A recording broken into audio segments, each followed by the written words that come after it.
que dire de François Bayrou qui effectue donc un aller-retour express en jet privé pour promouvoir les énergies renouvelables à Biarritz. J'adore cette phrase.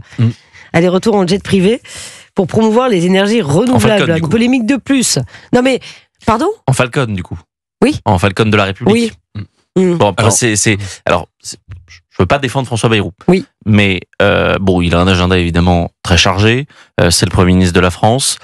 Il y a ce qu'on appelle des Falcons, des avions qui sont mis à disposition par la République, qui sont pris par les budgets de Matignon, donc ils payent évidemment mais pour ça. Mais qui paye Matignon ? Non, mais c'est les Français évidemment. Ah d'accord, merci. Vous allez pas me faire une leçon de dépenses publiques. Je voulais remettre l'église au milieu du village. Voilà, merci. Et non, mais je veux dire, ça crée aussi de la TVA et de tout ça. Mais en effet, c'est le pire des exemples. Non, mais et surtout François qu'il avait Bayrou a été épinglé. Voilà, c'est ça le problème en fait. En étant allé à Pau le premier week-end de son mandat. Ah oui, il est resté 27 minutes sur place, me précise Adrien Bagé. 25 minutes sur place, oui. Non, mais bon, c'est pas très bien. Je suis pas tout à fait d'accord, moi. Ah, Nathan, l'écologie. Mais je vais vous dire l'exemplarité. J'ai deux arguments qui sont, à mon avis, le premier. Quand François Hollande a fait la campagne présidentielle de 2012, il avait dit avec moi, président normal, le Falcon, les avions, le Air Sarko One, tout ça va être terminé, je vais prendre le train. Ça a duré combien de temps ? Non, c'était impossible à cause Et c'était d'ailleurs extrêmement cher. Parce que, d'abord, c'était extrêmement compliqué. Deuxièmement, l'agenda d'un Premier ministre, on attend d'un Premier ministre qui travaille, pas qui passe 4000 heures dans le train, dans un wagon-restaurant. Troisièmement, c'était des frais de sécurité qui étaient très importants. Je me souviens très bien. Deuxième argument, l'écologie nécessite une transition centrale, mais elle ne nécessite pas nécessairement, contrairement à ce que disent certains, de faire le deuil de l'aviation. Moi, je suis un grand défenseur de l'aviation. Je pense que l'aviation a inventé l'humanisme moderne, que l'humanisme moderne n'aurait pas été possible s'il n'y avait pas eu Saint-Exupéry et l'homme qui invente l'humanisme moderne. Il le fait, c'était un pilote de ligne, et il le fait, enfin un pilote plus que de ligne, et il le fait dans un livre qui s'appelle Terre des Hommes sur l'aviation. Ce n'est pas un hasard. L'aviation, c'est le monde qui s'ouvre. L'aviation, c'est les distances qui se limitent. Et on peut tout à fait imaginer qu'on va faire une transition écologique qui s'appliquera aussi à l'aviation. Rappelons-nous quand même que l'histoire de l'aviation, c'est en moins d'un demi-siècle des bouleversements énormes. Il est tout à fait possible que d'ici 50 ans, on ait des avions verts, des avions qui polluent beaucoup moins, formidable, voire qui polluent plus. Et donc je ne suis pas sûr qu'on doive faire le deuil d'un Paris-Biarritz en avion plus tard, pour penser l'écologie. Mais plus tard, voilà, c'est le mot plus tard que je vais retenir effectivement de votre phrase, cher Nathan. Vu les circonstances, vu l'état effectivement du gouvernement. Après, non, mais est-ce que c'était nécessaire 27 minutes ? Non, mais bon, excusez-moi, il est Premier ministre de la France, il doit participer il doit prononcer un discours. Le discours, il va pas durer 15 heures. Il doit rester 1 heure à Biarritz.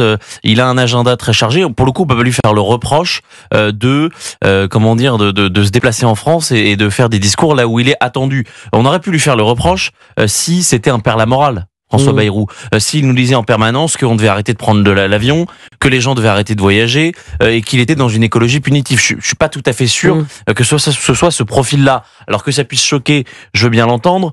Du reste, le Premier ministre ne va pas se déplacer en France avec une voiture, il va pas se déplacer en train parce que je peux vous dire que ce sera encore plus une galère si je puis dire, parce que pour des raisons de sécurité, de transport et même de temps. Excusez-moi, oui, le Premier ministre n'est pas un surcitoyen. En revanche, il a des avantages et le Falcon de la République en fait partie et ça peut arriver. Moi, j'ai déjà fait des allers-retours en tant que journaliste pour faire un reportage avec Gérald Darmanin, par exemple. On a fait. Monsieur